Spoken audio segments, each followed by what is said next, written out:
These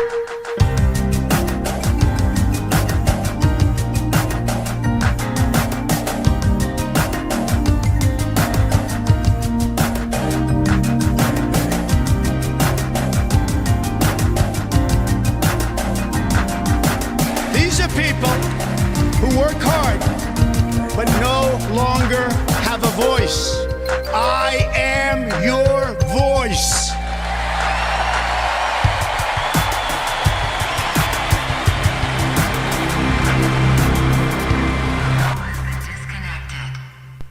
Hello everybody and welcome back to another live stream. Make sure you guys hit that like button down below. We're not going to put the face cam on till 100 likes. This time we'll do it in honor of Jimmy Carter, who passed away today at the age of 100. Definitely a very big milestone to become the oldest former president, but he has sadly passed away today.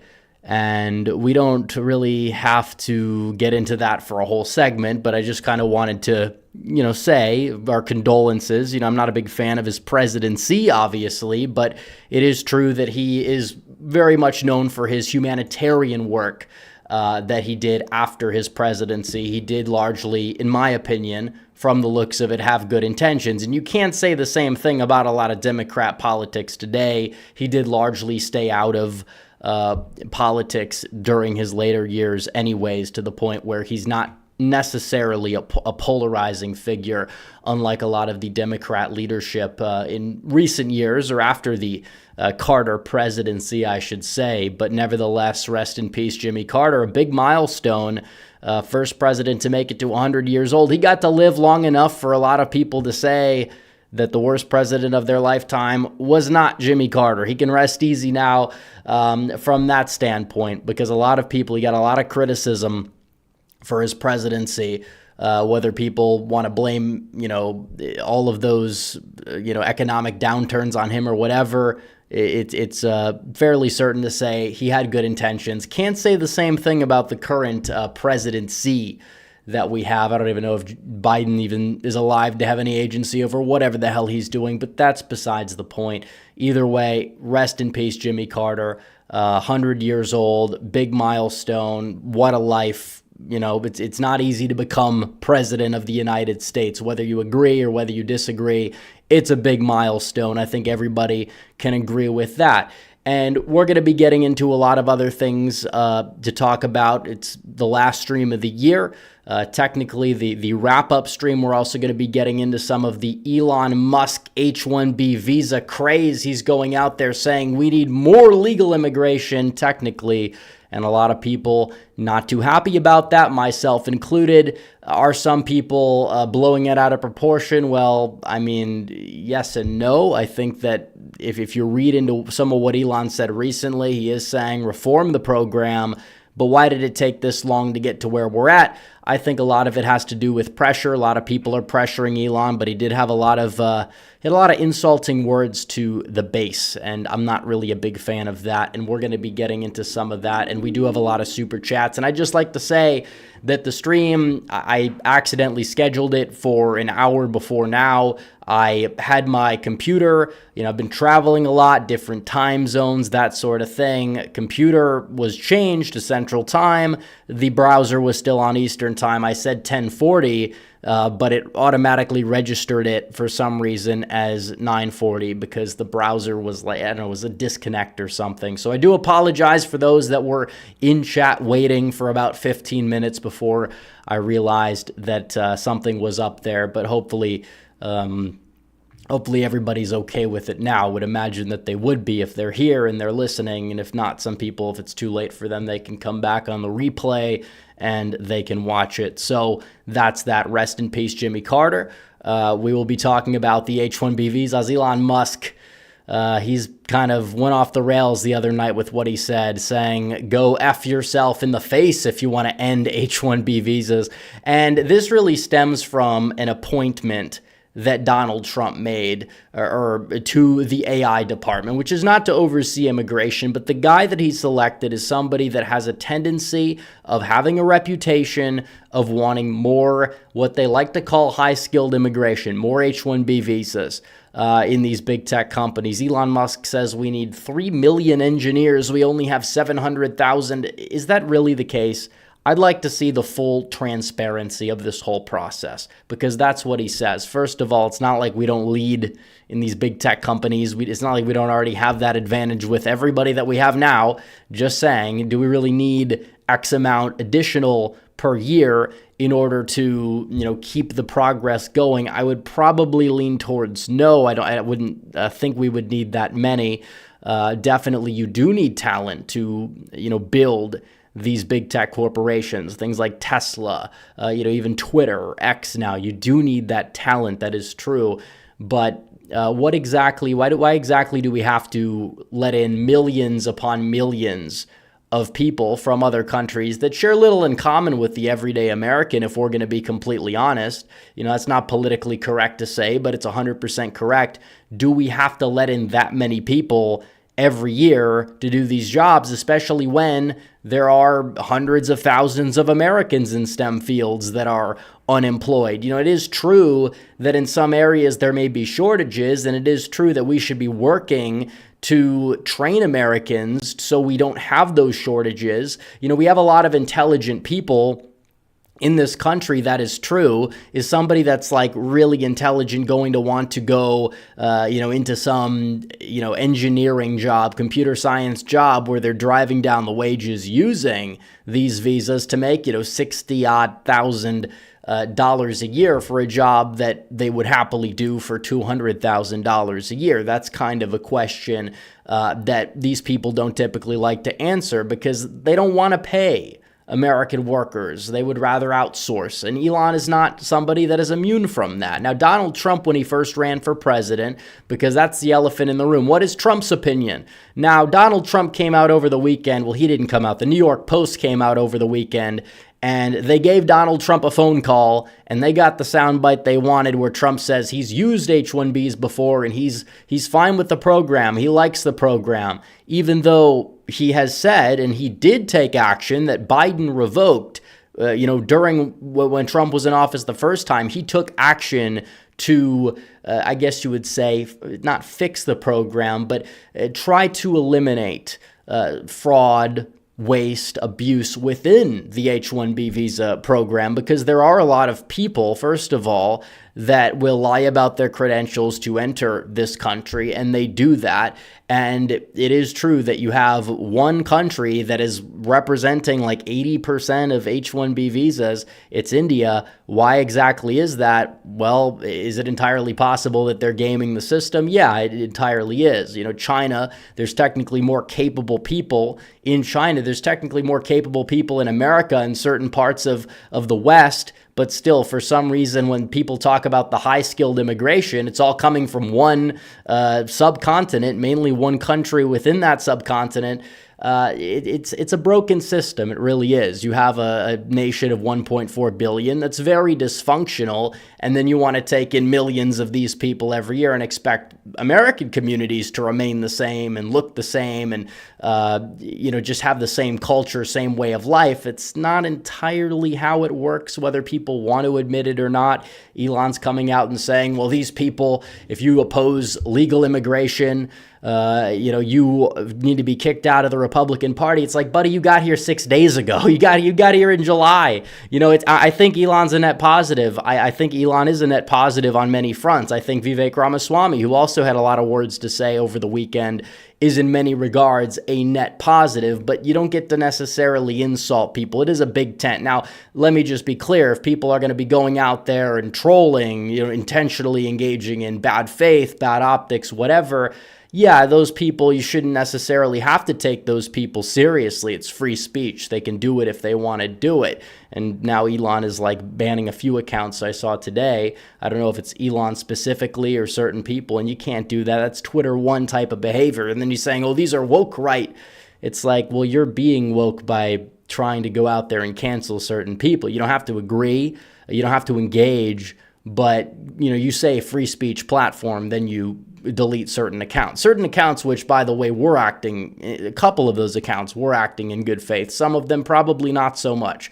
I don't necessarily believe that that's the best strategy either. If you want to make change, go out there and just insult people. And, Elon Musk is insulting people, and I don't think he's winning people over when he's insulting people, telling them to go F themselves in the face over this whole ordeal. But it's a broken system. That's the bottom line with the H1B system. It is broken. When you have all these jobs that are being listed, these aren't like 135 IQ engineers. These aren't O1 visas. O1 visas are different because technically, if you have an O1 visa, that's taking in the high talent. An O1 visa takes in high talent. An O1 visa is a visa that if you have somebody that is exceptional, somebody like an Elon Musk, or some people like that, or people who could work directly with Elon Musk, top tier engineers, people of that caliber, yeah, they're going to be able to come under that program. You want to increase those visas, that's fine, but there's a lot of H1Bs, a lot of these middle-class jobs, they displace middle-class Americans. That's the way it goes. You import a lot of people who don't share that much in common culturally and also don't assimilate well. That's another thing. Because it's not necessarily that they come from a different culture or whatever. A lot of these people come from a different culture. They don't really assimilate well, even generation in, generation out. There's some that do. Plenty of Indian Americans do. I know several of them. They're my associates, you name it. But they agree with me. They may be even more to the right on that topic than I am. But that's the way it goes. You have a lot of people that they bring over that don't exactly assimilate well, don't exactly fit well in the community. And they don't vote for the same way that the communities vote. They drive down wages. It's the same thing with immigration from Central America. But Central Americans, by and large, have a lot more in common with the average American than some of these other people, and hence why their voting patterns over time, third generation, fourth generation, they're more and more Republican. But some of these other groups, you don't exactly see that. I mean, technically you did see some shifts in certain communities in like Collin County, Texas, but it's like, okay, you go from voting 80% Democrat to 70% Democrat. Next election, they could be back at 80% Democrat for all we know. That's just really the way it goes. How much of that was because Kamala Harris ran away from her Indian heritage and people didn't exactly like that? It's things like that that might have been enough to move the needle for some people. You're not necessarily going to see these people over time become solid like Republican voters. Some of them may be, but not all of them. And you talk about these visas and what they do, they drive down wages. In many cases, they're taking jobs that, Americans could fill. If not, maybe you have temporary workers. They work and then we invest in programs and then they go back and then Americans fill those roles. If there's a true shortage, I don't think people would have a problem with temporary workers if they have to do temporary work. But still, you're talking about the best and brightest from a lot of these people. And then you look at certain, numbers, raw numbers of how people would, score on certain intelligence scores, which is, crucial for gauging what you need for an engineer, probably above like 120 on an IQ test, for example. But then how many Americans do that versus how many people in a country like India, even, countries like, I guess you would say the conglomeration of Central South America, Europe, population size bigger or just about the same as India is, but you also have more talent combined in that region compared to India. Why exactly are they trying to say that we have to prioritize all this immigration from India? It doesn't exactly make sense. It's largely because there's gaming of the system taking place in certain countries more so than other countries. It's also why China, the H1Bs in China, they're not exactly very high compared to the amount of H1Bs in India, despite the fact that there's far more engineers in China. I believe there's about the same amount of people.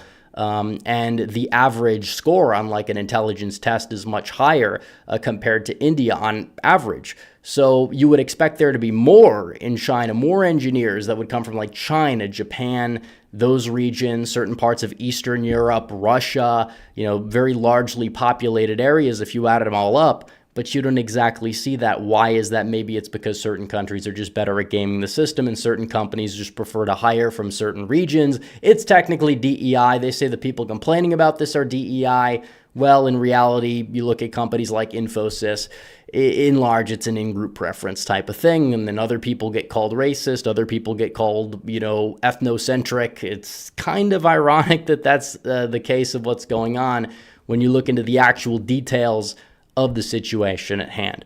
So there's that. But on top of it, it's like you have these tech companies. They really don't understand the original message of Donald Trump and what he was saying in 2016, and largely what he did in office, which he tried to, rework the program. He didn't perfect it, and obviously it was by executive order. So Biden gets in there, instantly it's changed. So anyone's like, oh, well, Trump's not worth voting for. Some people will say it's like, no, you're just dumb. Like they don't understand that it would be worse on the other side. On top of it, you'd have all these illegal aliens, amnesties on the table. Trump doesn't want that. Trump wants mass deportations. Let's hope he can execute that. Definitely there's going to be pressure. And I'll say, if there's no mass deportations, you're probably not going to have, red trickle, blue trickle in 2026, because the people, you got to give them a reason to get out and vote. You have to deliver for the American people. And that is true. But Trump said about H1B visas, because people are like trying to run with this New York Post quote, because they probably just called him up. They're like TMZ. They want a soundbite. They want to throw conservative, Republican, MAGA X, or whatever you want to call it, Twitter, through a loop. So they get Trump saying, I like H1B visas. I've used them before. It's like, well, what did they ask him? Did they talk about what Elon's been saying? Has Trump seen the Elon posts? I highly doubt he has.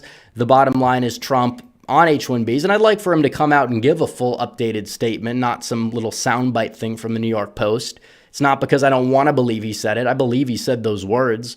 It's because, we want to know where he stands, because he did the same thing before. He said, he was referencing an interview with Megyn Kelly. He said the H-1B program is neither high-skilled nor immigration. These are temporary foreign workers imported from abroad for the explicit purpose of substituting for American workers at lower pay, which is true by and large. It does lower wages.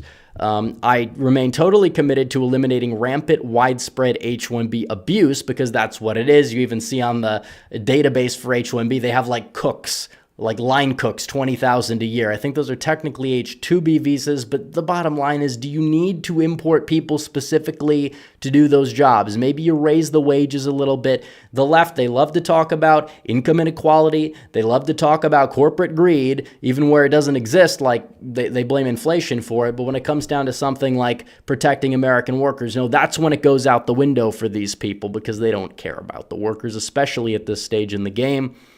Trump said, I remain committed to eliminating the H-1B abuse and ending outrageous practices such as those that occurred at Disney in Florida when Americans were forced to train their foreign replacements, which is true. If you already have Americans doing those jobs, it's not that Americans are stupid, like Elon said, or like Vivek Ramaswamy alluded to in one of his tweets from the past weekend. You had Americans training their foreign replacements due to these programs. That is something that is not okay. You saw that at Disney in Florida. Back in the day, and Trump would, argue with Marco Rubio about it on the debate stage back in the 2016 primaries. Then he went on to say, I will end forever the use of the H-1B as a cheap labor program and institute an absolute requirement to hire American workers first for every visa and immigration program, no exceptions. People will say that take is like DEI or something, but no, it's literally prioritizing your own people over foreign nationals. That is not DEI, and if that is DEI, there's nothing wrong with DEI. It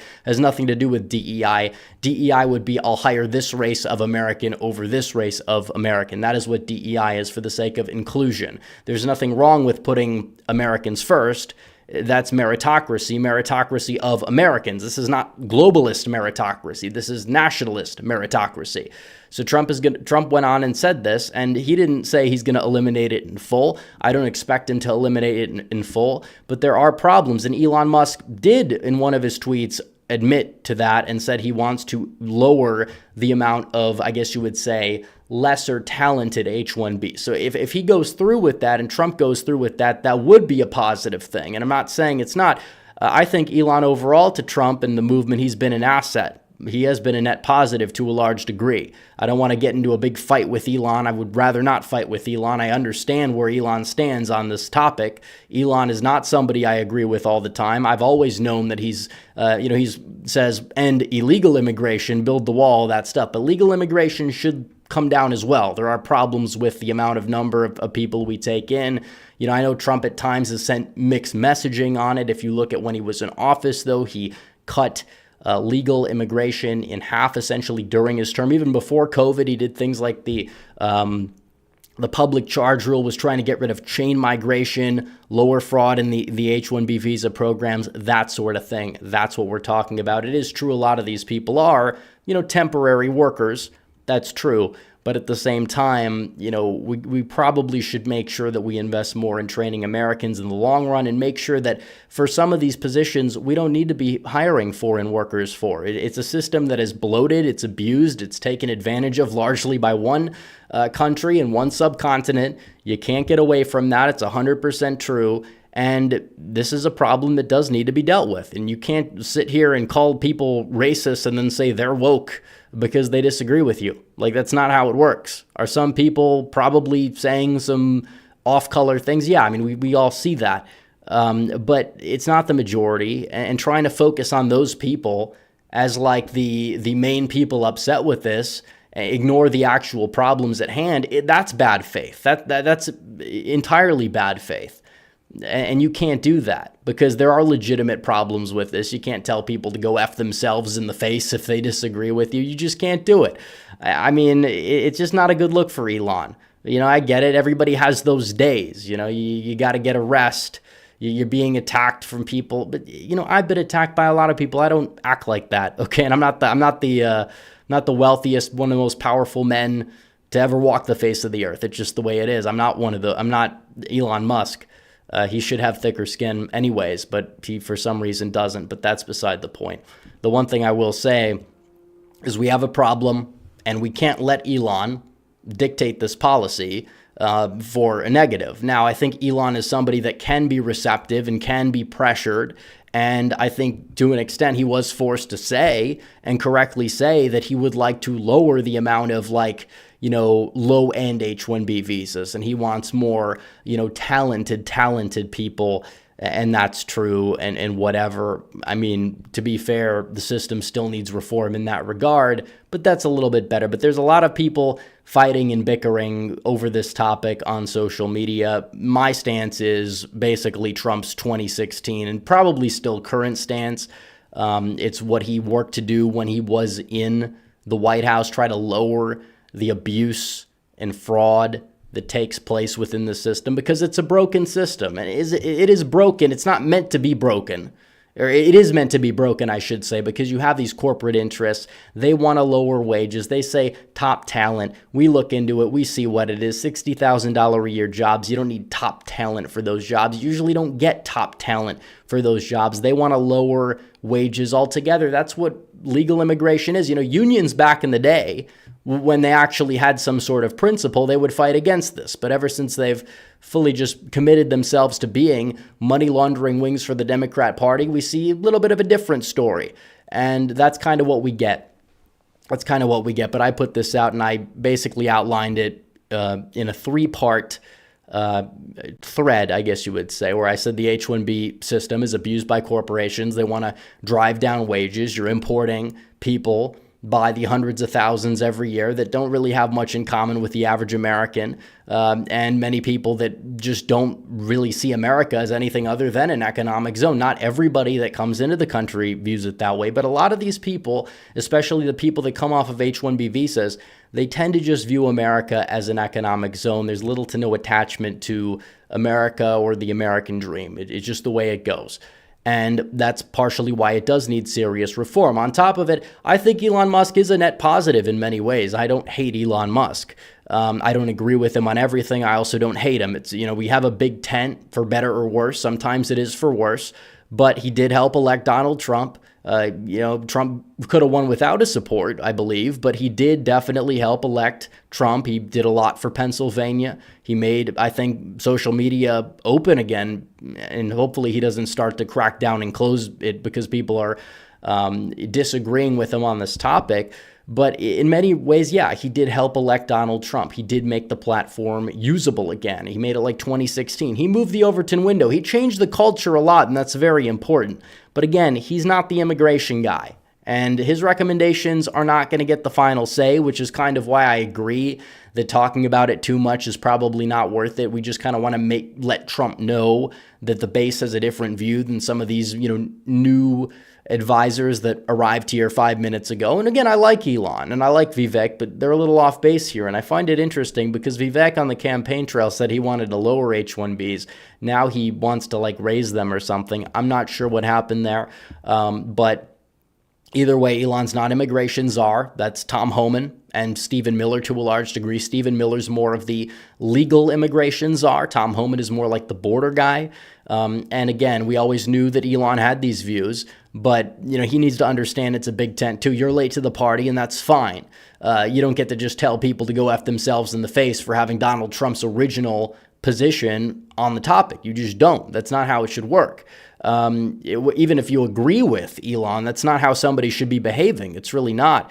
And if he lobbies Trump to increase legal immigration, which basically is, to a certain degree, you have all these people come in, you don't know where they're from. Technically, you vet them. It's not a very strong process. And the more you let in, the less you could properly vet. And that's not exactly something we want. We want to lower the number. We want to, have more American posterity of our own. We want to be able to raise families. We want to increase our own birth rates. I understand all those arguments. Donald Trump in his campaign, Agenda 47, he talked about that this time around. He talked about implementing some sort of Hungary-style family policy that would raise the birth rates and let America sustain itself, so we wouldn't need to hear these corporate arguments for why we should have mass immigration, because that's what it is. They want to lower wages. That's all they care about are profit margins by and large. I'm not saying that's all Elon cares about, but a lot of these big tech people, that's all they care about. And very few of them were with Trump initially during this campaign. A lot of them came more later on, which you like to add to the tent, but also you want to call out people that are acting in, I guess you would say, opposition to the interest of the base. And if he's going to be doing that, he's going to be called out on it by the base. That's how it works. And on top of it, we need to train more Americans for these jobs. That's plain and simple. It is true that Elon might say, well, there's shortages here and there. I'd like to see a full report of where there are actual shortages, because I think it is a little overblown. But it is true, if you have people that come in via temporary workers, they're qualified, they go back when their term is up, fine.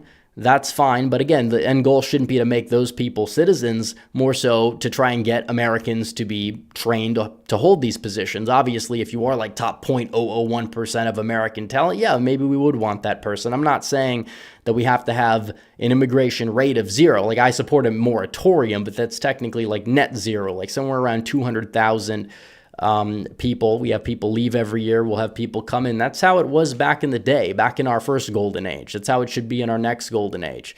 You didn't really see very many people between 1924 and 1965 enter America. My grandparents were some of them because they were that top, tier of the person that met that threshold, exceeded that threshold, came over, but there was a limited number, and they did assimilate well because you did have a limited number. It's not like you're dumping certain neighborhoods in Mumbai and putting them in DFW, kind of like what we're doing now. And it does rapidly change the communities. It does. Some of these people are good people. That is true. Some of these people will assimilate, but it's not necessarily by enough to say that it's really worth what a 0.001% increase in the GDP. It's we're taking in more visas than ever. The GDP rate is still not exactly going up very much. Why is that? We were promised growth. We were promised something positive. We didn't get anything positive out of it. We really didn't. So that's the way it is. So we need to make sure we have transparency. We need to fix the process. That's what I say. I think Elon would agree with about 75% of what I've said. We do need to make sure we cut out a lot of these low-end H1B visas, because what they do is they largely do displace Americans, and you're not exactly bringing in the best and brightest when a lot of people fake their credentials to get jobs in America that make $60,000 a year and then send a good chunk of that home. And, it's a big mess, guys. It's a big mess, but that's the way it is. I just think that Elon needs to chill out. I think he needs to understand all sides of it without being super argumentative. And I think that it's a good thing we're having this discussion. I'm sure there's people in chat that are going to disagree with me. We're going to get to the super chats and see what people have to say. But in terms of the yearly recap, which I think we have to do that as well because it is the end of 2024, it's been a hell of a ride. Other people agree with Elon, which I think is a very small portion. I think that there's people that are maybe in the middle. But regardless of who you side with on the whole H1B debacle, I think everybody can agree, if they're here, they support Trump. It was a hell of a year. You start off, you did the Iowa caucuses, you win the first battle, you knock out one opponent, then you have to deal with the other. You saw what happened with all those other primaries. Nikki Haley, she stayed in. She wouldn't go anywhere. She wouldn't leave until Super Tuesday. Trump just destroyed her. We called pretty much every state down verbatim to the raw percentage on Super Tuesday, which is pretty cool, pretty amazing night there. And then he clinched the nomination in March. Biden gave his very mediocre, divisive State of the Union, but for some reason people acted like it was the greatest political speech in 75 years, despite it really not being that at all, and it didn't really move the needle much. And then you saw the Trump trial in April. Donald Trump gets convicted, then he raises a bunch of money. People rally behind him. A lot of people said that would be the end of him. I said, no, it's going to increase his support, and it did increase his support. Then you saw the first debate. Biden demanded an early debate. Trump accepted the early debate. They debated in late June. Then everybody wanted Biden gone because his brain was just completely out of whack in that debate, even more so than usual for Biden. And then he just dug the hole. He was trying to dig himself out of the hole. He dug the hole even further. Didn't really work out too well. You saw July. That was like the craziest month in American politics, probably going all the way back, I think before COVID, probably all the way back to 2001. To be honest, you saw what happened there. They were are they going to replace Biden? Are they not going to replace Biden? Trump barely survives. You almost had two presidents pass away this year, but a certain chart saved Trump's life. He looked, and then just by a millimeter, he was spared. I mean, if that's not proof of God existing, I don't know what is, to be honest. And then you had the RNC, which was, great. And then he picked J.D. Vance for VP. A lot of people said, oh, it's a bad pick. He's doubling down. And I said, people just need to wait. The VP usually doesn't impact things much. And eventually, I think it's clear Vance had a positive impact later on. I don't really think that the Vance hatred was anything other than a media firestorm and, red meat to the left's base. And then they replaced Biden with Kamala Harris. They try to make her out to be the second coming of Obama 2008. Oh, she's so great. Oh, Tim Walz and Doug Emhoff are the icons of masculinity.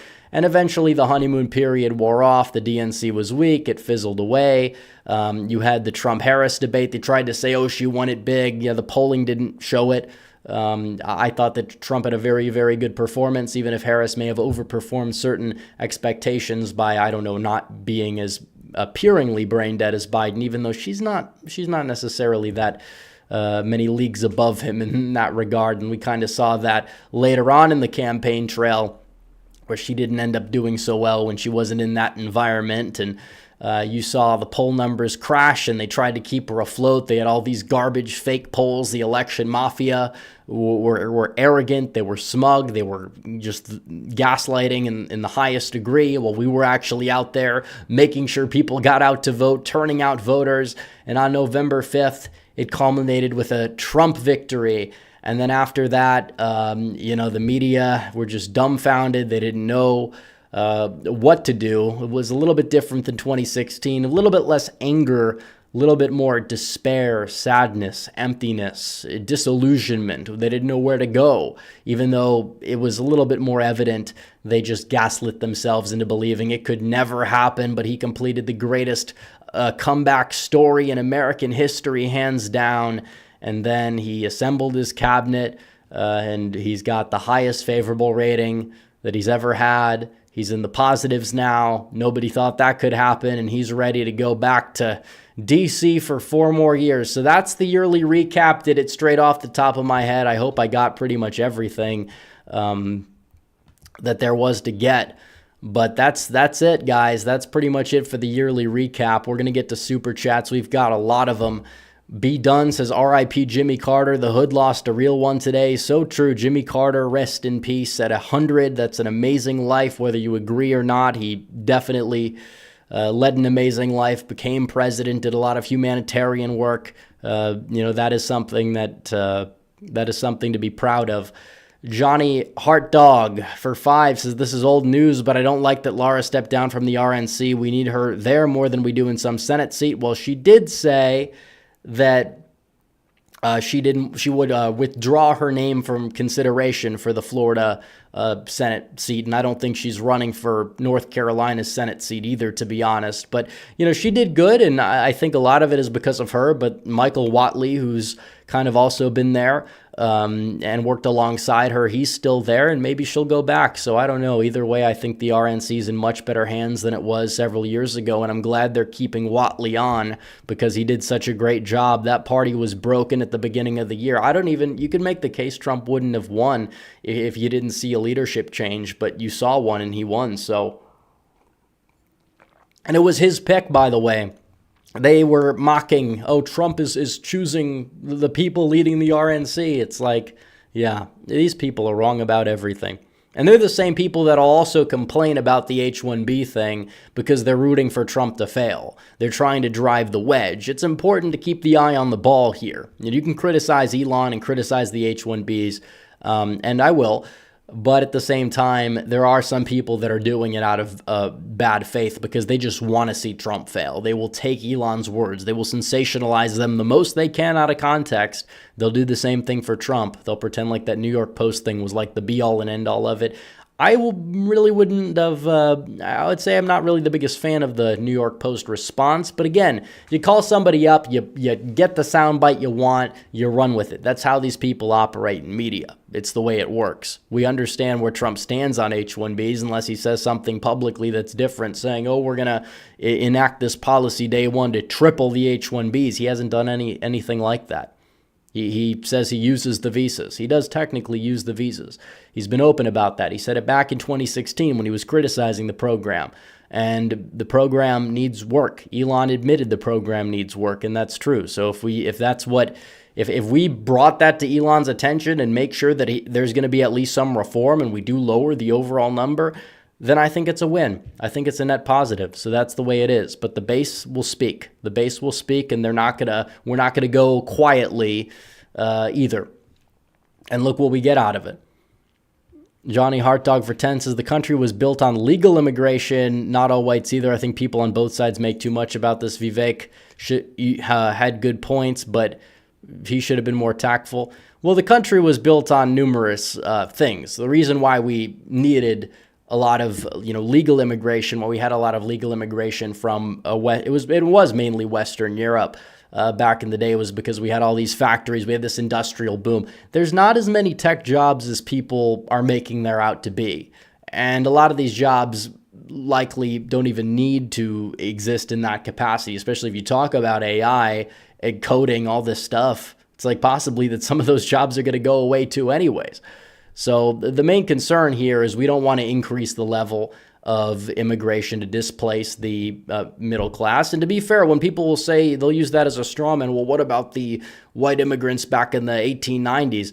There were problems with assimilation, but you know what we did? We shut down the border. We shut down the system. They shut down Ellis Island. They weren't taking it anymore. They lowered the numbers significantly, and eventually the people over time began to assimilate. In fact, legal immigration from like Central America, Mexico is down, and you're kind of seeing over time Mexican Americans moving to the right, voting for Republicans in record numbers, even if it's not 50-50, it's still much, much better than it was. Breaking records, getting close to that. In some cases, you're winning counties that you've never won before if you're Republicans. So that's how it is. The system is broken is the main point. That's the main point that we're kind of getting at here. Also, here's a fun fact. My mom was Sarah Palin's Sunday school teacher in Alaska. True story. Well, that's not surprising because it's a small state, very well connected, Anchorage area. Wasilla, I think, is where that is, which isn't far from Anchorage. It's not very far from there. So it's not surprising. You got a small state. It's more of a tight-knit circle. Maryland Degati 83 says, do you think bird flu will top Trump from office? I don't think so. I'm not sure what's going on with the bird flu. Johnny Heartdog says, would you do a video on how the states will divide the electoral votes in 2030? Yeah, we already kind of covered that, but I can cover it more in depth for sure. Johnny Heartdog for 10 says, Elon and Vivek are unelected officials, but by voting for Trump, the people also voted for Musk and Vivek, and the majority of people know that and voted for it. Would you agree with that statement? Yeah, but I mean, they also voted for Musk and Vivek to... Well, we didn't know where Vivek was going to go, but Musk was largely voted for his Department of Government Efficiency position, which he's in. And I think that's a good thing. I think that they're net positives. I like them both. I just think that they're off base regarding this whole H1B thing. I think there can be some reasonable agreement that's reached, but the end goal 5-10 years from now should be that we don't end up having, millions upon millions of people pouring into the country, especially extra, and we don't want to displace American workers. We want more Americans to have those jobs, and we want them to have higher wages, and we need to be striving for that is kind of what, in my opinion, we need to be aiming for. But also, Johnny Heartdog says, shout out to Jaden Simmons for his comment in regular chat. Spot on. He said, Elon and Vivek can't agree with us 100% of the time. If Republicans can't tolerate disagreement, we'll lose. I don't think Elon's totally in the wrong. Let them do the job they were elected. Well, I think that he should do the job he's appointed to. But he wasn't made the immigration czar is the main takeaway. He can have his opinions. I think it's fine to disagree. Respectful discussions should be happening in every administration. It's you have different opinions, but the majority of the base is making their statement loud and clear when they say America first is Americans first when it comes to these hiring processes. And this is a broken system. People will take advantage of this broken system. That's kind of what it comes down to. In my opinion. But it is true. Elon, and it's a two-way street.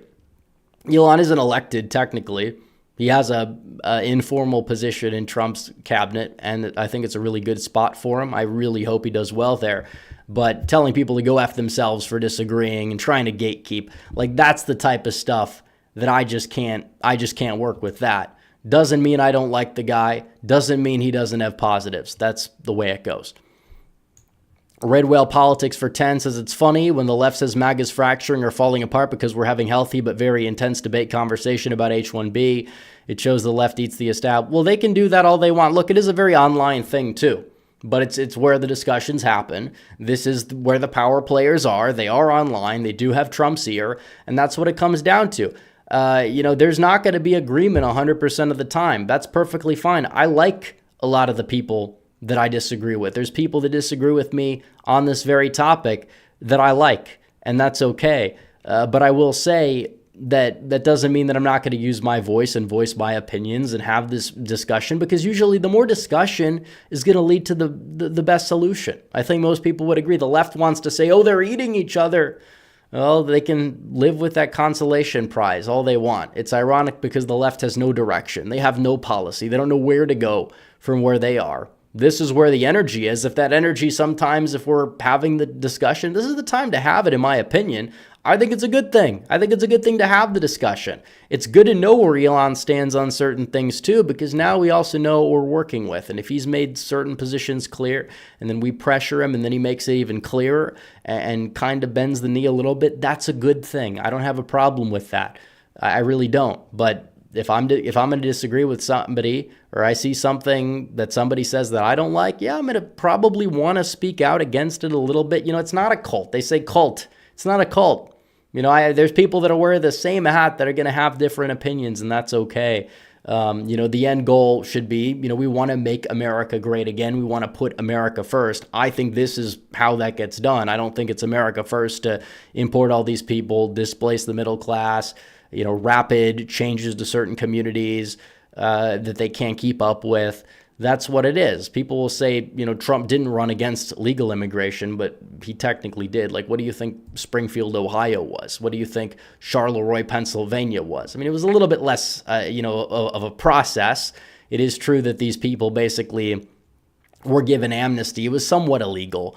It should be illegal. But so should a lot of what happens in the H1B program, too. The bottom line is Trump has always been consistent that he wants a more merit-based immigration program. And some people will say, well, technically that's like H1B, but it would lower the overall H1Bs because a lot of the H1B program is not exactly the merit that these people, talk about. And that's really what it is. A lot of it is a program that ends up lowering people's wages. And we don't want that. There are shortages in certain areas. You need to fill them. That's one thing. We need transparency in that department. We need to see how many people are exactly needed. What do these jobs do? Can we fill these roles here? Should we try to fill these jobs with Americans first? Can we fill them with Americans first? And if not, how do we train Americans so that one day, maybe 5 years down the road, they can fill them? What do we have to do? These are important discussions, and it's good to have them. I don't have a problem with that. I don't like name calling if people are operating on an intellectual basis, operating in good faith. Some people aren't, but those people don't need to be given the spotlight as for what the other side, they just don't. It's not, in my opinion, if Elon's going to do that, that's bad faith, to be honest.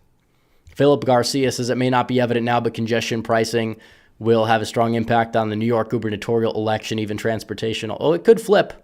It could flip. We'll see. We're not there yet. 2026, we're not even to 2025. We still got a few days left.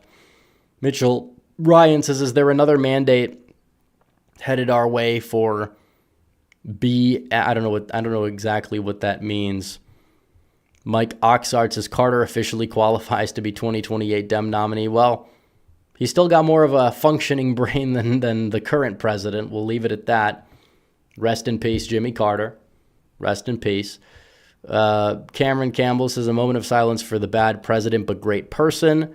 Tucson Paleocon says, approve or disapprove of the following: annexation of Canada, purchase of Greenland, reacquisition of Panama Canal. Well, we should do that. If you want to honor the legacy of Jimmy Carter, want to get the Panama Canal back that we lost under his presidency, I think it's a great thing. You talk about that vital trade zone. We should have it. People will say, well, that's interventionist. I thought you were against interventionist foreign policy. No, it's an America first foreign policy. Does this benefit the country? Does it benefit our citizens or not? If we have to go to a war with the cartels in Mexico and we could take them all out, and one day, hypothetically, if we could, end the opioid epidemic, you name it, if that was a viable solution, if that's what it did, that would be on the table. That is America first. It's not senseless. It's not endless. It's not like what's going on in the Middle East or some of these other conflicts that we see. As for purchase of Greenland, I think it would be great, a great strategic move. Military bases, things like that. I know Denmark is saying we'll never sell Greenland. I think that they could be brought to the table pretty easily. Obviously, you'd have to purchase it, but still. Annexation of Canada, very intriguing to think about. I don't think they should become a state. I don't think their provinces should become states. Even Alberta probably would not vote the way some people would want it to vote. Even though it's the conservative province, it's not going to be like a, solid red state or anything if it became a state. I think the idea of like more of a union where they're like territories, Canada's a territory, it's not going to probably happen, but there would be a lot of economic benefits that would come out of that. There would be 100%. So I don't know. Tucson Paleo. Okay, we did that one. Michigan Gun Nuts says, Carteret, good morals, great personality, best of any president, in my opinion. Olivia Williams says, should Laxalt and Lamb instead of Brown and Lake? Christian says, if Kamala had won, do you think there would be an election in 20? Oh, probably. Now, the Republican Party would turn on Trump, work to purge Trumpism, try to put out somebody else, go back to like the Nikki Haley crowd, end up probably doing that and losing, and then blaming Trump and blaming MAGA and saying Trump destroyed the party, this, that, and the other thing. So it's a very good thing Trump won. I never understood why people would act like, oh, we could get another try, like the Forever DeSimps and all those people. Olivia Williams says, why is Musk suspending and unverifying accounts? Well, the unverifying thing, I saw some people got their checks back. As for the suspending thing, that's, I don't know. He shouldn't be doing that if it's because people are criticizing him. Now, are some people going to be suspended for certain reasons on the platform, even though it's technically like a free speech platform? Yeah, people have been suspended. Usually suspensions do tend to be arbitrary even then, regardless. So it is a problem if Elon is going out there and suspending people because they disagree with the guy on visas. It doesn't really matter if you find the speech abhorrent. If you say, no, free speech platform, we let anything on, we let anything slide, you name it, you don't like it, don't listen, block, whatever. Like, that's the common sense of a free speech platform. They say he can do what he wants, but you can't do what you want and say it's a free speech platform when it's not actually a free speech platform, because it is false advertising if he's doing that. Now, it's gotten a hell of a lot better than it was before when he took over. Doesn't mean it's necessarily perfect. Red Whale Politics says Dems are so in their bubble or echo chamber, they believe the average voter or the working class voter is some college-educated white liberal woman in California. Well, that's who they appeal to. That's it. Those people already vote Democrat. They don't actually work to expand the coalition. They've mainly insulted certain people. They've tried to gaslight people in ways that they don't really sit well with them. They know they were losing support among young men and black men in particular. They have Obama going out there lecturing. They think that's going to help. If anything, it loses support. Trying to say Tim Walz is some masculine icon is not going to help. It's going to lose support. Like, this sort of thing is a problem, and they can't really rectify it. What exactly are they going to do? What are they going to do? The average multi-content guy says, Rep, besides the election, what would you say was the biggest win of 2024? Well, I don't think there really is one besides the election or just a political win as a whole. I think the culture moved a lot back to normalcy this year, which is a great thing. If you're talking about like non-politics, I don't know what I would say. But I think that is the right answer, is the election. It's everything that took place this year, the culture changing for the better, politics changing, back to where it should be. Donald Trump on the revenge tour. Donald Trump survived. He survived a bullet wound that, for all intents and purposes, was like a 99.9% surefire, kill shot. But he turned his head at the right time and survived it. It was nothing short of miraculous. Olivia Williams says, hate McCarthy, but would have helped us in the California. Well, he was a good fundraiser. Now he'd only fundraise for rhinos. But yeah.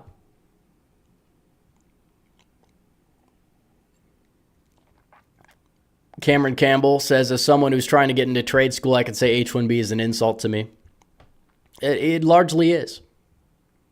I don't know what specific trades use H1B more than others, but it's not just H1B, it's H2B, it's all these visas they hand out to people. But there are Americans that can do those jobs, will do those jobs, maybe not for $60,000 a year, which is why they use the visas. Like, that's the problem. And then they wonder why wages are stagnant. It's things like this. New Wisconsin Voices tell Al Carbo to stop being an authoritarian dictator on his Minecraft server. He hates the free state of New Wisconsin. Also, H1Bs are pretty cool in my opinion. Okay, well, thank you for the super chat. Tester is done, says, we'll say CB New Minnesota. I don't know what's going on with this Minecraft server. I have no idea. I'm assuming that super chat also relates to that. Cameron Campbell says cheap immigrant wages aren't an excuse. The South used cheap labor pre-1860s, and look how well that went. Hire young Americans. It's the same concept. Oh, if not for illegals, who will pick the crops, they say. Back then it was, if not for the slaves, who will pick the crops? And we understand that it did not help the economy. In many cases, it hurt the economy in the South. The North is where you had more of a industrial boom. Low wages for the lowest rung of the ladder for the working class. They don't necessarily help the economy at large. They don't. Those people spend too. those people go out there and contribute to the economy.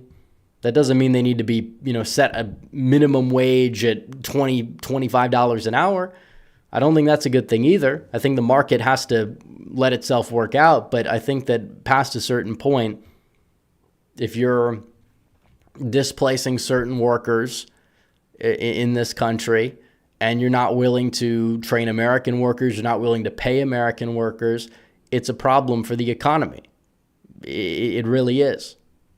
I mean, are we just gonna sit here and act like low wages are the solution for increased GDP? We've seen basically the opposite. You'd think the correlation, the correlation causation, you think the opposite looking at that. Johnny Hart Dog says, do you think we'll buy Greenland and should we? Do you think we'll annex Canada and should we? Do you think we'll get the Panama Canal back? We should. I think Greenland might happen. I'd like to see Panama. I think Canada is more like a Trump negotiation, like 4D chess attempt. I don't really know where he's trying to go with it, but I don't think he's actually going to go for Canada. Red Whale Politics says, if I have to put the average man that voted Dem in generational category nowadays, it would be Gen X. I assume you mean Gen Z, Harry Sisson, Millennials, Destiny or Kyle Kalinske, Gen X, Doug Emhoff, and the Boomers, Tim Walz. I mean, technically, that's about accurate. I mean, those are people that represent those generations within, I guess you'd say Democrat, dare I even say leadership at this point. I mean, it is insane what you have going on. You have these people on the left. They're not palatable. They're like, well, if Kamala did more podcasts, it's like she'd lose more support. I wanted her to go on Rogan. A lot of people wanted her to go on Rogan because they understood she can't handle a conversation. She's not a normal person. She's a robot. She can't handle it. So the Meep Kid says, is there two different visas, one good, the other? Well, the other one is the O1. The O1 is largely what Elon is referring to, or would be referring to if he says top talent. H1B is exploited. H1B is used to undercut American workers in many cases. You didn't even always have this program. You didn't always have these visas at this rate. And you still had a booming economy. We had a golden age before. The 1950s were largely a golden age, they say. Trump wants another golden age. But we didn't have much immigration. We had some, but it wasn't a lot. It wasn't a lot. And the people that came in largely assimilated because there was not a lot. You don't exactly see that now. Like, they see America as an economic zone that can be robbed of its resources, taken advantage of. I'm not talking about the immigrants themselves necessarily. Well, some of them may, but I'm talking about the leadership, the donor class. These corporations. That's how they view America, and that's not a good thing. We're pro-success. I'd like to see Elon Musk do well. I'm not one of these people on the far left that doesn't. But at the same time, you have to do well and at the same time benefit Americans. Try to hire American workers. It's not DEI if it's for your own people, regardless of race, obviously, of the American people. It's common sense. It's common knowledge, common logic. The third generation Indian American is going to have who is fully assimilated, and those people do exist, is going to have their livelihoods stripped away from them by somebody who's willing to work for pennies on the dollar that comes over directly from India, doesn't even speak English. That's how it works. And that's kind of a problem, if you ask me. And that's what these visas are largely used to do. And Trump was right in 2015, 2016, when he said it. He was right to enact some reform when he was in the White House, and then the administration that's currently there comes along and rips it up. And boom, there it goes. Red Whale Politics says, I hope they go with Gavin Newsom for 28 because he's the human amalgamation of what's wrong about the left, a woke establishment clown. Well, he's like a sociopath as well. He might be able to convince the party apparatus he can win and fall flat on his face because he would. You think putting a Californian out there with that record is going to help you? I don't really think so. He has a horrible record. He runs the worst state in the country by many metrics. By many metrics.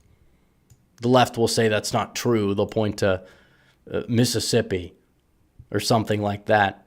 But the bottom line is California and you can at least afford to live in Mississippi. You can't afford to live in California. California should be doing well. It's not doing well. They have every single terrain possible, a lot of beautiful land. The cost of living there is absurd. It's ridiculous. The poverty rate adjusting for the cost of living is, I believe, the highest in the nation. You can't have that. Slick Rick for 10 says, an ANCAP called me a communist because I want companies to favor American citizens over illegals. Does being America first make me a communist? Should the state be able to... Well, you have this like dialogue happening, and some of these people that are engaging in it are supposedly like MAGA. And it's like, no, that's not how it works. Like, we have to put Americans first. You know, I even said that if you have actual shortages and you could take in people temporarily that would actually benefit the country, and then they go back when you could train Americans to fill those roles, I said that's fine. But I don't understand why these people say it's like DEI or leftism or woke to support Americans getting access to jobs above foreign nationals. I think that's common sense. You want Trump, what's Trump's slogan? Buy American, hire American. It's not buy American, hire from outside America. So I just don't understand how these people can look at people with a straight face and say it's woke, it's DEI. It's not. It's the opposite of DEI, actually. In a way, you're putting the American people first. The ethnicity doesn't matter. The identity doesn't matter. The only identity that matters is the American identity. If that makes somebody DEI or like identitarian, then is that a form of identitarianism that we should look down upon, or is it one that should be the norm and the standard? I think it should be the norm and the standard. Obviously. Red Whale Politics says Dems will keep losing because they're too busy demonizing the average Republican voter, even though they probably voted in favor of them 10, 20, or 30 years ago.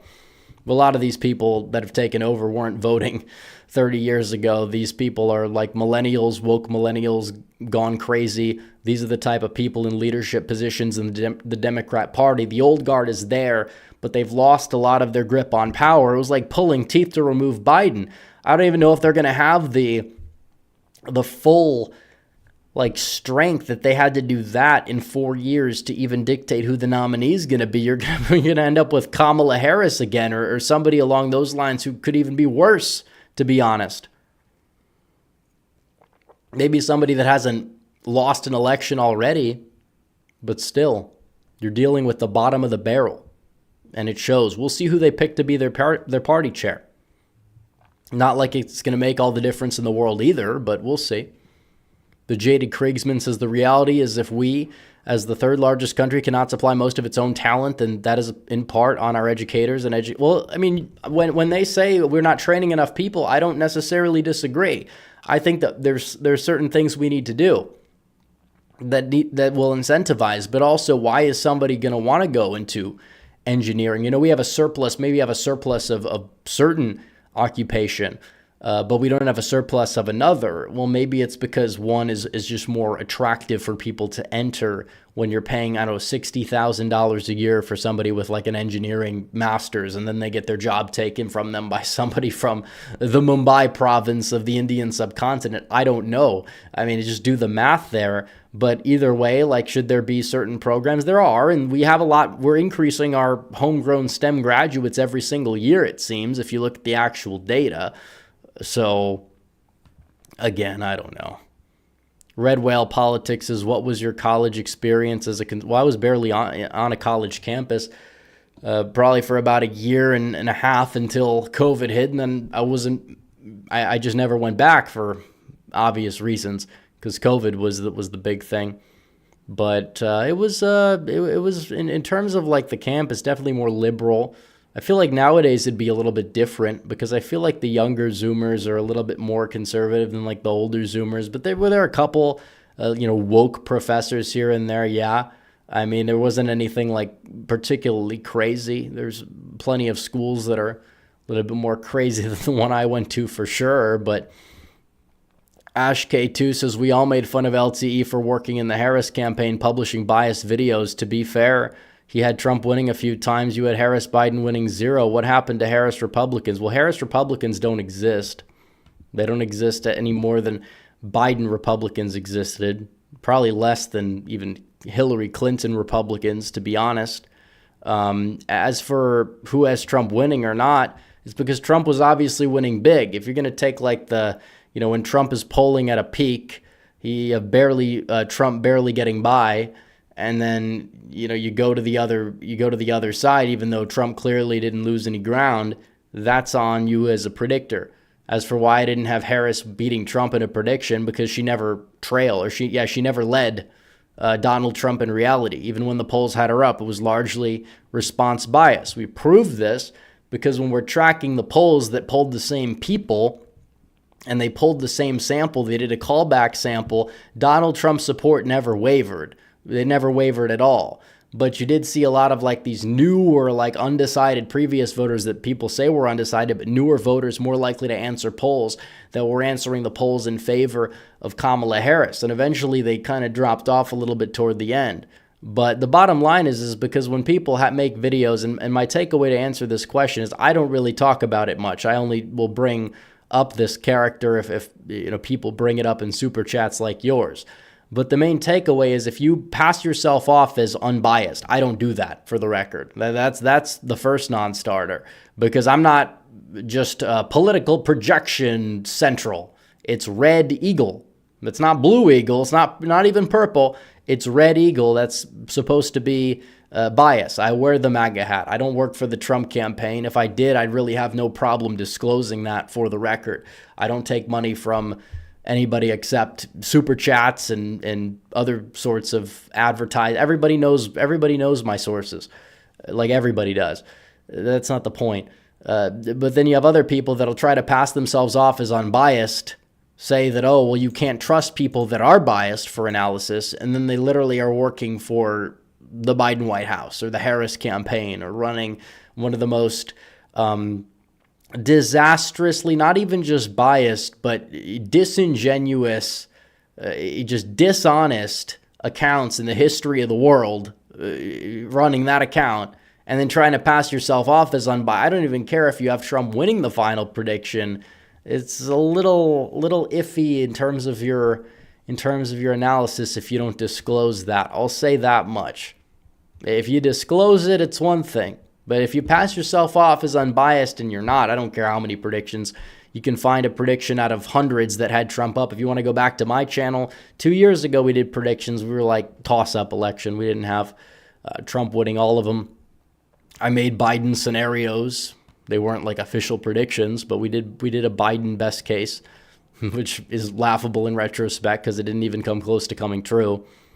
But whatever. Scott B says Trump has already done more for America as president-elect than Biden did in his entire 4 years. We haven't gotten started. Well, it's not a very high bar to clear, if we're going to be completely honest. Biden also did a lot of damage as president. Trump is not doing any. They say, oh, it's horrible because he happened to, I don't know, want America to reclaim the Panama Canal Zone for trade interests. Wow, that's such a horrible thing, they say. Whatever. Base Cat says, remember when Jimmy Carter helped Hank Hill? I do remember that episode. I do remember that. That was a long time ago. Jaded Kriegsman says, forget making Canada the 51st state, offer Panama statehood. We get the canal and awesome Panamanian food and build Knott's Berry Farm, Panama. I don't know what that is. As for the canal, I don't think we have to make Panama a state. Again, we got to stop making certain things states. Everybody wants, Puerto Rico or some of these other places. It's like, did you see the straw poll there? Did you see the straw poll? Kamala Harris won almost 70%. You'd be better off making Guam a state. At least Trump almost won Guam in the straw poll. But that's besides the point. The bottom line is we have 50. We have enough. I don't think we need to be adding states, especially states that are basically different countries that speak different languages. We don't want a Quebec. We really don't want a Quebec. We have enough issues bilingualism to an extent already, even though it's may not be as bad as it was 20 years ago, because you do have a lot of people that will assimilate over time, learn English, you name it. But we don't need additional states. We don't need every country to be a state. But I will agree, we could use the zone. We could use territories. We could annex.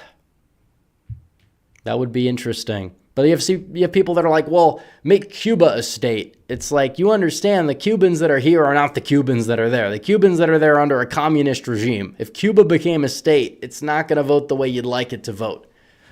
You know, it's a communist regime. May not be as egregious as it was in the Castro. It's pretty much the same leadership, though, from what I understand. So yeah, we don't need to be adding every possible piece of land as another state. But, and for the record, in terms of Canada, I wouldn't want Canada being a state either. I wouldn't even want Alberta. We don't know how Alberta's going to vote. There's mixed signals on that. They're very conservative in Canada, but that doesn't necessarily translate to, they're going to vote like Montana. Very well could end up being like a Colorado or something like that. We don't want another Colorado. We already have one Colorado. It's more than enough. In fact, talking about states, why don't we start giving states? Well, we're not going to do that because we love the manifest destiny that we've achieved, but I jokingly say that, yeah, let California do its own thing. But no, we have a nation. It's our land. It's not an idea. It's a land, it's a people, it's our home. We got to protect it, and we got to, take it back at times. And we're making progress. We are making progress. That's why it's good to have these discussions here and there.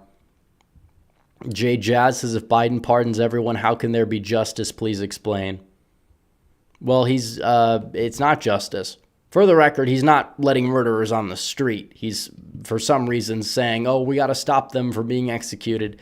They're guilty. A lot of these people are guilty beyond any shredded doubt.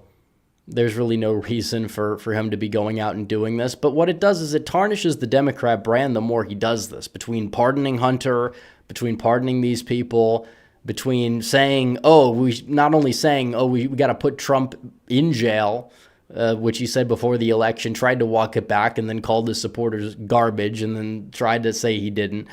He said that, I regret Merrick Garland because Merrick Garland didn't go far enough trying to put Trump behind bars. It's like, are you crazy? I'll say this about people like Jimmy Carter. Did he ever try to put Reagan in jail? I don't think so. I don't think he did. But you see what Biden has done and what the regime surrounding Biden has done. Biden's a joke. He's the worst president of our lifetimes. It's not recency bias. It's reality. It's reality. No real accomplishments whatsoever. Just a laughing stock. I mean, it's just laughable. These same people that said, how could you elect Donald Trump president? Well, how could they let this guy be president? Did people watch Biden the past 4 years? It's comical. It's comedy. That's the comic relief aspect of it, is that it is somewhat entertaining, but it's just awful. He was an awful president. People just need to accept it. The best thing he did was say, we're going to sign the bill that says the bald eagle's the national bird or something like that. Like, okay, anybody could have signed that bill. Most people already thought it was the national bird. He doesn't even know. He's got dementia mixed with CTE, mixed with all sorts of things. I don't even know what he has. I'm not a doctor, but he's got a lot of problems, and we'll leave it at that. American Nerd 76 says we must annex Canada as a territory, finish what James Madison started back in 1812. Yeah, well, they love to hold that over our heads up there. They do. It's like, first of all, that was Britain. That wasn't you. Okay, that was the land. That was not the nation. Timothy No says, "Are you going to make more website videos?"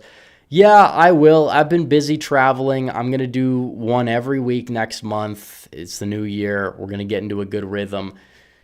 And we're going to go from there. But I'm going to wrap this stream up soon, guys. We've been going for over an hour, and it's been a good stream, but it is late. I know it's almost 1 a.m. on the East Coast, so we're going to wrap this up pretty quickly here. But any super chats, now would be the time. We will be ending things, and it's good to have these discussions for sure about the H1Bs.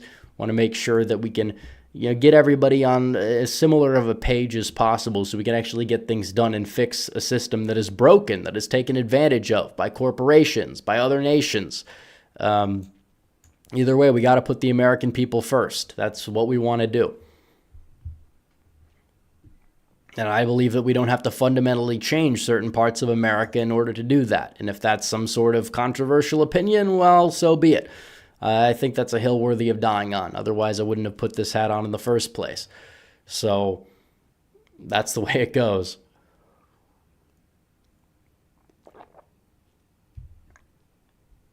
But we'll look in regular chat as well.